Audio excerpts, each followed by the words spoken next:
Welcome to our channel. Today we're discussing the latest developments in the ongoing conflict between Russia and Ukraine. On the night of April 2nd, Wagner Group fighters seized control of the Bakhmut city administration building in central Bakhmut. Wagner financier Yevgeny Prigozhin raised a Russian flag with an inscription in memory of assassinated millblogger Maxim Fomin and claimed that Wagner legally controls Bakhmut, although Ukrainian troops remain in the western part of the city. On April 3rd, Russian forces made further advances, with drone footage showing Wagner Group and Russian flags planted over the rubble of the destroyed administration building. The Wagner Group is likely to continue its attempts to consolidate control of central Bakhmut and push westward towards Kromov through dense urban areas. Meanwhile, Russian authorities have blamed Ukrainian government entities and Russian opposition figure Alexei Navalny for the assassination of Fomin. The Russian National Anti-Terrorism Committee claimed that Ukrainian special services collaborated with Navalny's anti-corruption fund to plan the attack against Fomin.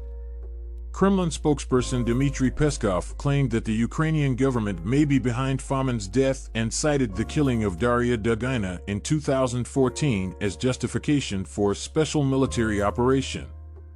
The Russian investigative committee reclassified the case as a terrorist attack and claimed that it was planned in Ukrainian territory. The Russian Ministry of Internal Affairs confirmed that the sculpture handed to Fomin prior to his death contained hidden explosives. Russian authorities detained Daria Trepova in a St. Petersburg apartment on suspicion of the attack, but there is no consensus among official Russian sources regarding Trepova's involvement or association with either Ukrainian special services or Navalny's anti-corruption fund. The disjointed official Russian responses to Fomin's death have failed to generate a single narrative in the information space and led to disjointed responses from prominent pro-war voices. Some prominent millbloggers and news aggregators have focused on the investigation into Daria Trepova and analyzing footage of the lead-up to and aftermath of the explosion. Others have claimed that the attack was carried out by Ukrainian special services and amplified news of the investigation without offering additional commentary into the situation. The Donetsk People's Republic, DNR, People's Militia posted a simple message mourning Fomin without engaging with the Kremlin's informational response. Russian Orthodox Church head Patriarch Kirill connected Fomin's murder to the ongoing conflict over the Kiev-Pechersk Lavra, despite no obvious connection between the two incidents.